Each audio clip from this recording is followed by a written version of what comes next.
اس کا مزاج ہے۔ ہم جو لفظ بولتے ہیں نا، جو ہماری زبانوں پہ جملے ہوتے ہیں، وہ بھی ہم نے سنے ہوتے ہیں، پہلے ہمارے کانوں سے ٹکرائے ہوتے ہیں، پھر وہ ہماری زبان پر جاری ہوتے ہیں۔ آپ دیکھ لیں کہ جو لوگ پنجاب میں رہنے والے ہیں انہیں پنجابی سیکھنی نہیں پڑتی، ماں باپ بولتے ہیں، بہن بھائی بولتے ہیں، گلی محلہ بولتا ہے تو پنجابی آ گئی۔ سندھ میں رہنے والوں کو سندھی باقاعدہ سیکھنے کی ضرورت نہیں پڑتی۔ انسان کا جو ماحول ہوتا ہے وہ اس پر پورا اثر انداز ہوتا ہے، انسان اسی کو فالو کرتا ہے۔ بہت سارے لوگوں کے کھانے پر تنقید کرتے ہیں۔ یہاں سے وہ سفر کر کے 100-200 کلومیٹر کسی اور شہر میں چلے گئے تو ان کا یہ خیال ہوتا ہے کہ انہوں نے مرچ زیادہ ڈال دی، حالانکہ وہ لوگ جب یہاں آئیں گے تو وہ کہیں گے انہوں نے تو مرچ نہیں پوری کی۔ دونوں ٹھیک کہہ رہے ہیں۔ اصل مسئلہ اس کو اس طرف کر دیں جی، پنکھے کو اس طرف اس کا منہ کر، جزاک اللہ۔ تو وہ دونوں ٹھیک کہہ رہے ہوتے ہیں، صرف اتنا مسئلہ ہوتا ہے کہ ایک علاقے میں، قبیلے میں مرچ ذرا زیادہ کھانے کا رواج ہوتا ہے، شروع سے ان کا یہ ذائقہ ہوتا ہے، اور ایک علاقے میں ذرا رواج کم ہوتا ہے۔ آپ ملکوں میں سفر کریں تو بہت سارے لوگوں کو آپ دیکھیں گے، کہیں گے یہ کیا کھا رہا ہے، یہ کیا پی رہا ہے، یہ اس نے کیا پہنا ہوا ہے۔ ہمارے ہاں اس کا رنگ گورا ہو اسے خوبصورت کہتے ہیں، اور افریقہ میں جتنا زیادہ کالا ہو اتنا زیادہ سونا کہتے ہیں اسے۔ ان کی نظر میں وہ خوبصورتی ہے۔ تو انسان ہمیشہ اپنے ارد گرد کے ماحول سے سیکھتا ہے۔ ہم نے بھی تیزی سے سیکھا ہے۔ یہ موبائل، یہ ویڈیو، یہ فوٹو، سنجیدہ لوگ اس سے بچتے تھے۔ پرانے بزرگ بہت احتیاط کا حکم دیتے تھے۔ اب آپ دیکھ لیں کون سا بندہ رہے گا جسے واٹس اپ نہیں کرنا ہوتا۔ یعنی لوگ، اچھے بھلے لوگ ایک دوسرے سے پوچھ رہے ہوتے ہیں آپ کا سٹیٹس کون سی جگہ پہ ہوتا ہے۔ یہ دوڑ ہے، سیکھتے ہیں ہم اپنے ماحول سے، چونکہ ہم نے کسی نہ کسی کے پیچھے لگنا ہی تھا۔ بندہ بغیر پیروی کے گزارا کر نہیں سکتا، اس نے پیروی کرنی تھی تو رب نے آسانی کر دی، فرمایا ادھر ادھر نہ جانا، لَقَدْ كَانَ لَكُمْ فِي رَسُولِ اللَّهِ أُسْوَةٌ حَسَنَةٌ، فرمایا ادھر ادھر کیوں بھاگتے ہو، میرے نبی کی پیروی کرو، تمہارے لیے بہترین نمونہ ہے، تمہارے لیے بہترین نمونہ ہے۔ جب ہم کسی کی پیروی کرتے ہیں نا، عام کسی شخص کے پیچھے چلتے ہیں تو کبھی کبھی طبیعت تھک بھی جاتی ہے، کبھی کبھی اس شخص کے بارے میں ذہنوں میں سوال بھی ابھرتے ہیں، حاشیہ خیال پر کبھی کبھی وسوسے بھی جنم لیتے ہیں۔ جب ہم کسی عام آدمی کے پیچھے چلتے ہیں تو کئی دفعہ بہت سارے چیزوں کی وضاحت چاہتے ہیں، یہ آپ نے کیا تو حکمت بتائیے۔ میرے رسول پاک علیہ السلام کی وہ ذات گرامی ہے کہ جو محبوب کے پیچھے چلتا گیا ہے، چلتا ہی گیا ہے، چلتا ہی گیا ہے، دن گزرتے گئے ہیں تو محبتوں میں اضافہ ہوتا گیا ہے، پیار بڑھتا گیا۔ جو زیادہ قریب رہنے والے تھے نا، ہمارے ہاں زیادہ قریب رہنے والے کئی دفعہ زیادہ مؤدب نہیں ہوتے، لیکن سب سے زیادہ قریب حضرت صدیق اکبر رہتے تھے، اور سب سے بڑھ کر ادب بھی وہی کرتے تھے رضی اللہ تعالی عنہ۔ پھر یہ ہوتا ہے کہ جب آپ کسی عام آدمی کی پیروی کرتے ہیں، میں نے گزارش کی تھی مائک والے دوست سے کہ ان کو کم کر دیں اگر آسانی ہو تو، جب ہم کسی عام آدمی کی پیروی کرتے ہیں تو کبھی کبھی ہمیں افسوس بھی کرنا پڑتا ہے۔ بہت سارے لوگوں نے بہت سارے لوگوں کے ساتھ اپنا تعلق بنایا، لیکن کچھ عرصے کے بعد انہیں محسوس ہوا کہ فلانی جگہ پہ تو معاملہ اور تھا۔ خیر ہمارے ملک میں یہ کوئی پریشانی نہیں، یہاں خیر ہے، یہاں لوگ پہلے 5 سال ڈھٹائی سے ٹی وی پہ بیٹھ کے ایک سیاسی جماعت کا دفاع کرتے ہیں، اگلے 5 سال دوسری کا شروع کر دیتے ہیں، اور ڈھٹائی کے ساتھ دلیری کے ساتھ آپ ان سے کہیں کہ آپ پہلے تو وہاں تھے، تو کہتے ہیں اس وقت بھی میں ٹھیک ہی تھا، آج بھی میں ٹھیک ہوں۔ ایسا ظلم ہے۔ اور عوام بیچاری، زیادتی بیسیکلی ان لوگوں کی ہوتی ہے جو جذباتی ووٹر سپورٹر ہو جاتے ہیں۔ آپ کو پتہ ہے اس وقت قوم کی حالت کیا ہے؟ اس وقت غریب آدمی جو ہے نا بیچارہ، اس کے لیے 2 وقت کی روٹی اور ضروریات زندگی مشکل کر دی گئی ہیں۔ اور ہر بندہ دکھ سنا نہیں سکتا، کچھ لوگوں کی طبیعت ایسی نہیں ہوتی کہ وہ روئیں۔ امیر لوگ جو ہوتے ہیں ان کو تو مہنگائی فائدہ دیتی ہے، جو کاروباری وہ تو چیزیں سنگل لی تھیں وہ ڈبل ہو گئیں، ان کا تو ڈبل ریٹ لگ گیا، لیکن غریب کی مزدوری میں اضافہ نہیں ہوتا، حالات بگڑتے ہیں۔ لیکن ہمارا حال یہ ہے کہ ہماری کاریں اللہ نے دی تھی اپنے فضل سے، لیکن وہ کار، وہ کوٹھی، وہ بنگلہ، وہ ڈیرا، وہ کار کبھی کسی غریب کو ہسپتال لے جانے کے کام تو نہیں آتی، لیکن کوئی سیاسی جلسہ ہو تو پھر وہ نکل آتی ہے باہر، پھر اس پجاروں پہ جھنڈا لگ جاتا ہے۔ یاد رکھنا، صحیح حدیث میں موجود ہے، نبی پاک علیہ السلام نے فرمایا ہے اللہ قیامت کے دن تم سے یہ بھی پوچھے گا مال کمایا کہاں سے تھا، اور تم مالک نہیں ہو اس کے، تمہیں امانتاً دیا گیا ہے۔ تم مالک ہوتے پھر تمہیں حساب دینا پڑتا، تم مالک نہیں، امانت ہے، اللہ کی نعمتیں تمہارے پاس۔ ثم لتسألن یومئذ عن النعیم، ایک ایک نعمت کے بارے میں تم سے پوچھا جائے گا۔ تو حضور فرمانے لگے یہ بھی پوچھا جائے گا کمایا کہاں سے تھا، اور یہ بھی پوچھا جائے گا کہ لگایا کہاں تھا، تم نے حساب دینا ہے۔ یہ جو میں نے فلانے چودھری کے سپورٹر بن کے فلاں کر کے دفتر بنا کے مال لگایا، تو اللہ نے پوچھنا ہے کہ غریب تو ترستے رہے، ایک ایک سرکاری بیڈ پہ 3 لوگ لیٹے رہے، یہاں تو رات کو مائیں اپنے بچوں کو کہانیاں سناتی رہیں کہ بیٹا 6 کو مہینے مشکل ہیں تمہارے باپ کے، یہاں تو بڑی عید والے دن بھی اس کو گوشت ملا جو اپنی عزت کی پرواہ نہ کی اور شاپر لے کے مانگنے چلا گیا، اور اسے بھی کہا لائن بنا لو لائن۔ تو بتا رب نے جب تجھے دیا تھا لائن میں لگا کے دیا تھا، لائن میں لگ کے تو نے لیا آج تو۔ اور پھر ایسی زیادتی ظلم کی بات ہے، تو تے کے بھی لے گیا تھا 4 بوٹیاں پھر آ گئے، تو کہہ رہا ہے جو خدا، جسے خدا نے اپنے فضل سے دیا ہے، خدا نے ان کو عطا کر دی خواجگی کہ جنہیں خبر نہیں تھی کہ روش بندہ پروری کیا ہے۔ اور حضرت وارث شاہ نے کہا تھا وارث شاہ مان کری نہ وارثاں دا، رب بے وارثہ کر کے مار دائی، ڈر اس کی بے نیازی سے، اور بے پروائی ویک سجن دی جتھے کسے دی پیش نہ جاوے، انہیں تاجاں والے در در رولے تے منگتے ہیں تخت بٹھاوے، اوے سجنا کسے نو کارا مل دائی کوئی کعبے و خالی آوے۔ تو یہ اگر اللہ کبھی عطا کرے تو پھر اس پر اتنا زیادہ تکبر، اللہ تعالیٰ معافی کی توفیق عطا کرے۔ تو بات جو عرض کرنے جا رہا تھا وہ یہ ہے کہ ہمارے ہاں کچھ لوگوں کے پیچھے چلتے ہیں، پھر انہیں اندازہ ہوتا ہے کہ اوہو یہ جس کو میں سیاسی لیڈر مانتا رہی ہے تو بندہ ہی ٹھیک نہیں تھا۔ لیکن کائنات میں ایک ہستی، صرف ایک ہستی ہے میرے رسول پاک کی، غیر مشروط اطاعت کرو اور مبالغے کے ساتھ چاہو، اور جس اینگل سے ٹٹولنا چاہو ٹٹول لو، تیری صورت تیری سیرت زمانے سے نرالی ہے، اور تیری ہر ایک ادا پیارے ادائے بے مثالی ہے۔ آپ کو لوٹنا نہیں پڑے گا، آپ جتنا جتنا حضور کو پڑھتے جائیں گے نا، جتنا ہمارا مسئلہ یہ ہے کہ ہم ہیں سارے جذباتی مزاج کے لوگ، جذباتی، یعنی وہ ہمارے ہاں رواج بن گیا، نقیب صاحب آتے ہیں نا جب وہ سٹیج پہ، تو وہ پھر بیچارہ 2 دفعہ بھاگ کے ادھر جاتا ہے، 3 دفعہ ادھر جاتا ہے، پھر وہ کہتا ہے تیار ہو جاؤ میں جملہ دینے لگا ہوں۔ تو جملہ دینے لگا کہ ایٹم بم چلانے لگا ہے؟ دے جو دینا ہے تو نے جملہ، کیا تیرے جملے میں کیا چھپا ہوا ہے؟ سیدھی اللہ رسول کی بات کر۔ اور پھر جملہ دینے سے بہتر تھا تو ہمیں قرآن پاک کی کوئی آیت دیتا، تو حضور کا کوئی فرمان دیتا۔ یہ کیا بھاگ دوڑ مچائی ہوئی ہے بلا وجہ کی؟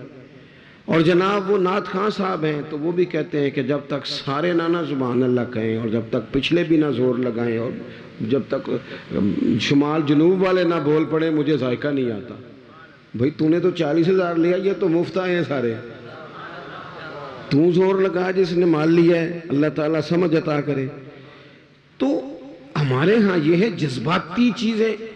کاش ہمارا مزاج ہوتا کہ ہم ہر آنے والے سے کہتے ایک باب حضور کی سیرت کا بیان کرو، کوئی ایک پہلو پر ہمیں بتاؤ پورے میلاد شریف کے مہینے میں کہ ہمارے محبوب کا طریقہ کیا ہے۔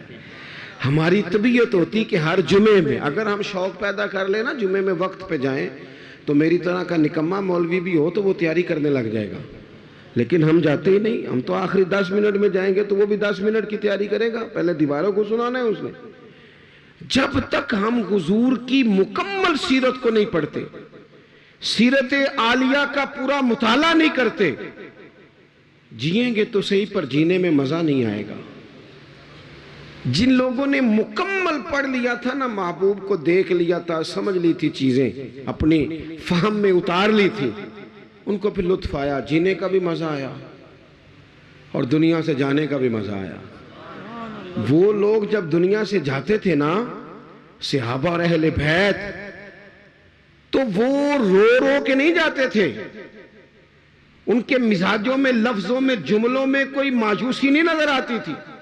وہ یہ نہیں کہتے تھے میرے بچوں کا خیال کرنا، وہ یہ نہیں کہتے تھے اوہ ہو فلانے چیز کا دھیان رکھنا، ان کو یہ نہیں کہنا پڑتا تھا فلانی جگہ بڑی مشکل ہے وہ حل کر دینا، بلکہ وہ تو بچے چھوٹے چھوٹے ہیں، گھروں میں بیٹھے ہیں، بیویاں بیوہ ہو رہی ہیں، لیکن وہ جب میدانوں میں تیر کھاتے تھے تو کہتے تھے رب کعبہ کی قسم آج تو اللہ نے کامیابی عطا کر دی ہے۔ وہ تو کہتے تھے کامیاب ہو کے جا رہے ہیں، کامیاب۔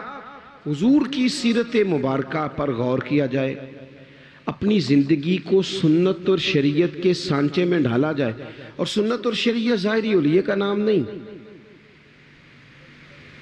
فقط اولیاء بنا لینا دین نہیں، فقط۔ آپ کی توجہ ہے میری بات پر؟ اور بعض لوگ میری طرح پگڑی داڑھی والے ہو جاتے ہیں تو وہ سمجھتے ہیں میں نے کل دین اختیار کر لیا ہے۔ اس سے بھی ہمیں بچنا ہے۔ نبی پاک علیہ السلام کا جو سب سے پہلا تعارف ہے نا، وہ تو صادق اور امین ہونے کا ہے۔ تو دیکھا تو یہ جائے گا تو سچ کتنا بولتا ہے۔ تیری سنت اور شریعت اور حضور کے دین پر چلنے کا آغاز تو یہاں سے ہوگا کہ تو دیانتدار کتنا ہے۔ تیرے ساتھ اگر کوئی مالی لین دین کرتا ہے تو تیرے اندر صفائی کتنی ہے۔ بات یہاں سے، میرے پیر بھائی آئے ہوئے تھے تھوڑے دن پہلے کافی سارے، تو میں ان کو کہہ رہا تھا کہ یاد رکھنا اگر تمہارا لوگوں سے لین دین ٹھیک ہوگا نا، بیوی کو ڈانٹو گے نہیں، گالی نہیں دو گے، تو خود بخود سمجھ آ جائے گی کہ پیر صاحب تربیت ٹھیک کر رہے ہیں۔ اور اگر میری کرامت ہی سناؤ گے نا گھر جا کے، اور کوئی پابندی نہیں، کوئی اخلاق کا پتہ نہیں، تو پھر وہ صاف صاف کہے گی اے دسیا تینوں تیرے پیرا نے۔ یہ سبق دیتے ہیں استاد جی۔ پھر نری کرامتیں سنانے سے تھوڑے کوئی مطمئن ہوتا ہے۔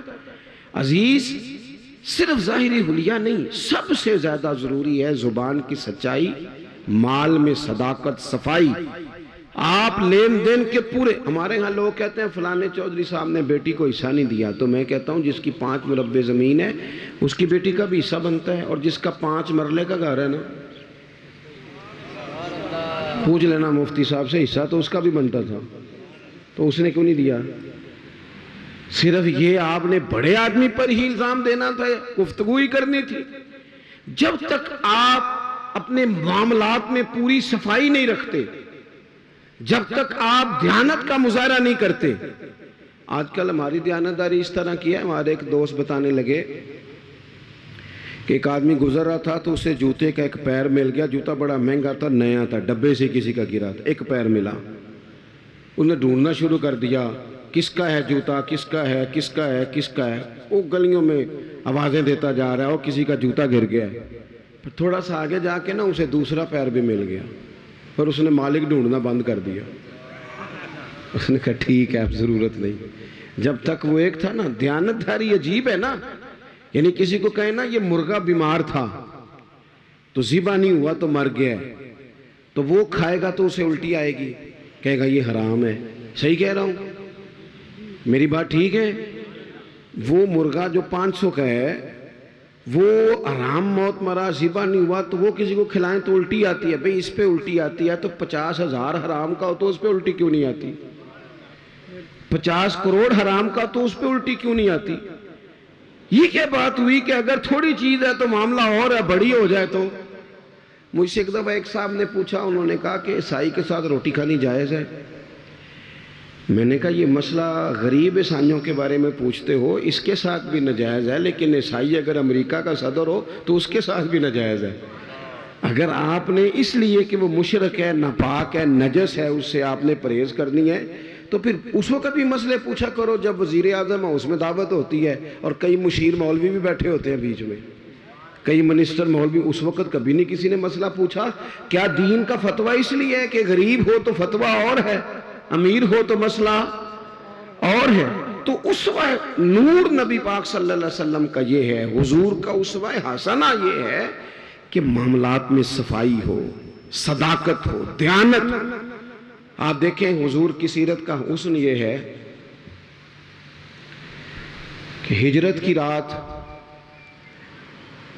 عرب کے لوگوں نے یہ طے کیا تھا کہ معاذ اللہ حضور کو شہید کرنا ہے، اور بڑے تیز تھے، عقل اللہ سب کو دیتا ہے، لیکن بعض لوگ اپنی عقل سے منفی کام لیتے ہیں اور بعض مثبت لے لیتے ہیں۔ انہوں نے حضور کے کاشانہ نور کا گھیرا کیا تو عقل اس طرح لڑائی، کہنے لگے کہ ہر قبیلے کا ایک بندہ لیں، اس کو تلوار دیں، ہر قبیلے کا، سارے قبیلے مل کے جب حملہ کریں گے تو معاذ اللہ اگر حضور کو شہید کرنے میں کامیاب ہو جاتے ہیں تو پھر کسی ایک قبیلے پر الزام نہیں آئے گا۔ میری بات کی سمجھ آ رہی ہے آپ کو؟ اور اگر بنو ہاشم بدلہ بھی لینا چاہیں گے تو پھر وہ ایک قبیلے سے ٹکر لیں گے، دو سے لیں گے، سب سے کیسے لیں گے؟ اس طریقے کے ساتھ انہوں نے حضور کے کاشانہ نور کا گھر کا محاصرہ کیا۔ اب یہ جو محاصرہ کرنے والے تھے نا، یہ تو شہید کرنے آئے تھے۔ اللہ کرے آپ زیادہ توجہ کریں میری بات پر۔ ایک دعا میں نے کرنی ہے، آپ نے آمین کہنا ہے۔ اللہ کرے یہ موبائل کی کال ذرا مہنگی ہو جائے، ہر شے مہنگی ہے، یہ سستی کر دی ہے۔ مجھے بہت سارے دوست کہتے ہیں آپ سے رابطہ کرنا ہوتا ہے تو نمبر کیوں نہیں ملتا؟ میں نے کہا اس لیے نہیں ملتا کہ اب تو لوگوں نے موبائل پکڑی ہاتھ میں لیا ہے، تو ایک منٹ کے اندر جب آپ کو 20 فون سننے پڑیں گے تو اور تو کوئی کام ہی نہیں کر سکیں گے آپ، کیونکہ اب تو موبائل جیب میں جاتا ہی نہیں، جب پکڑی ہاتھ میں لیا ہے تو پھر وہ نمبر بھی فٹافٹ ہی مل جاتا ہے، گنجائش ہی کوئی نہیں۔ اس لیے تھوڑا سا یہ اس کو دماغ پہ نہ سوار کریں، تھوڑا سا پیچھے کریں، کوئی چیزیں روحانی زندگی میں دخل اندازی دینے لگ جاتی ہیں۔ اگر یہ ذہن پہ سوار ہو گیا، یہ مزے سے نماز نہیں پڑھنے دے گا، یہ مزے سے تلاوت نہیں کرنے دے گا، یہ سوار رہے گا۔ فوراً میں نے دیکھا ہے سلام پھیر کے بندے جیب سے نکال لیتے ہیں، تو اس میں مشکل ہو جائے گی۔ بہرحال بات ختم کرنی ہے، 1-2 منٹ میں سمیٹنے لگا ہوں، آپ توجہ فرمائیں۔ سب لوگوں نے محاصرہ کیا ہوا ہے۔ خاص قابل غور نقطہ ہے کہ سب محاصرے میں حضور کو شہید کرنا چاہتے ہیں۔ نبی پاک کیا فرما رہے ہیں؟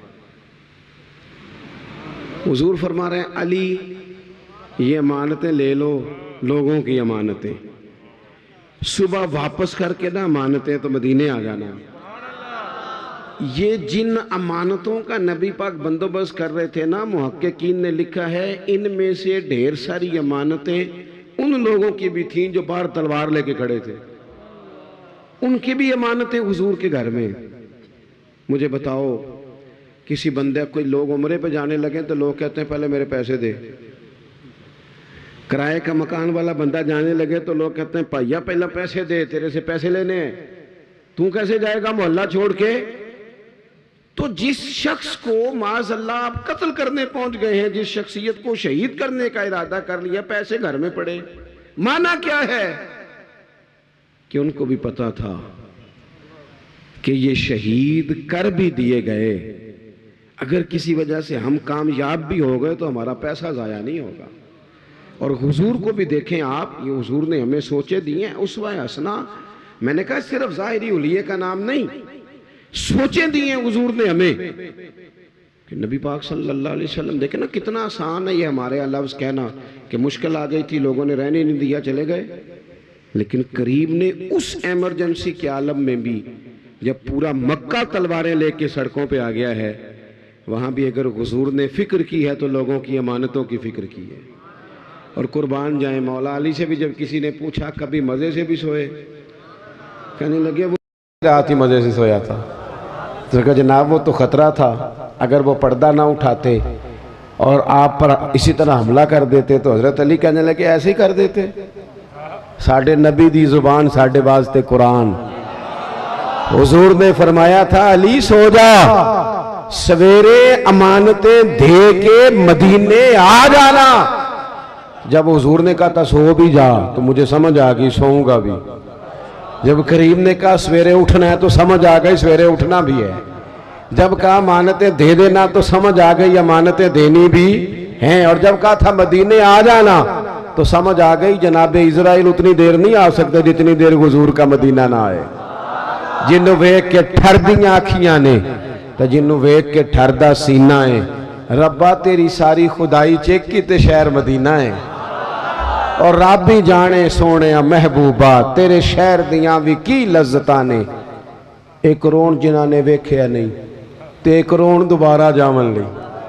ایک رون جنہاں نے ویکھیا نہیں، ایک رون جنہاں نے ایک رون دوبارہ جامن لی۔ تو عزیز حضور نے وہاں بھی امانتوں کا خیال کیا، مزاج نہیں۔ آپ یقین کریں جھوٹ اور بددیانتی تو کھا گئی لوگوں کو۔ بیوی کہہ رہی ہوتی ہے کہ چل تھوڑے پیسے دے دیا کر، سچ تو بولا کرنا۔ لاہور جاتا ہے تو لاہور کا ہی بتا کے جایا کر۔ ماں کہتی ہے پتر تھوڑے وعدے کر پر سچے کر۔ کیا کیا ان حکمرانوں نے؟ اب تو میں تو کئی دفعہ کہتا ہوں ان سے تو کوئی امید ہی نہیں۔ اب پچھلی حکومت کہہ رہی تھی اس سے پچھلی نے مہنگائی کی ہے، تو یہ کیا کہہ رہی ہے؟ تو کی کس نے ہے؟ اور حال یہ ہے کہ کچھ لوگ اس حکومت میں بھی تھے اس میں بھی ہیں۔ ایک دفعہ ایک دانشور کہتے ہیں میں نے ایک آدمی سے پوچھا تو ہر سیاسی پارٹی میں مل جاتا ہے، تیری پارٹی ہے کون سی؟ کہنے لگا تینوں اجے بھی نہیں سمجھ آئی، میری وہ پارٹی ہے جس کی حکومت ہوتی ہے، اور جس کی بھی ہو وہ ہماری ہوئی ہے۔ آپ لوگوں کو سمجھنا ہے، مجھے سمجھنا ہے، نمبر پلیٹیں بدلنے سے انقلاب نہیں آتا، انجن بدلنے سے آتا ہے۔ تو میں بات اسی پر ختم کرتا ہوں کہ اپنی زندگی میں اسوہ حسنہ کو اپنائیں، یہی ہمارا اصل ہے، اسی میں ہماری نجات ہے۔ اللہ تبارک و تعالی ہمیں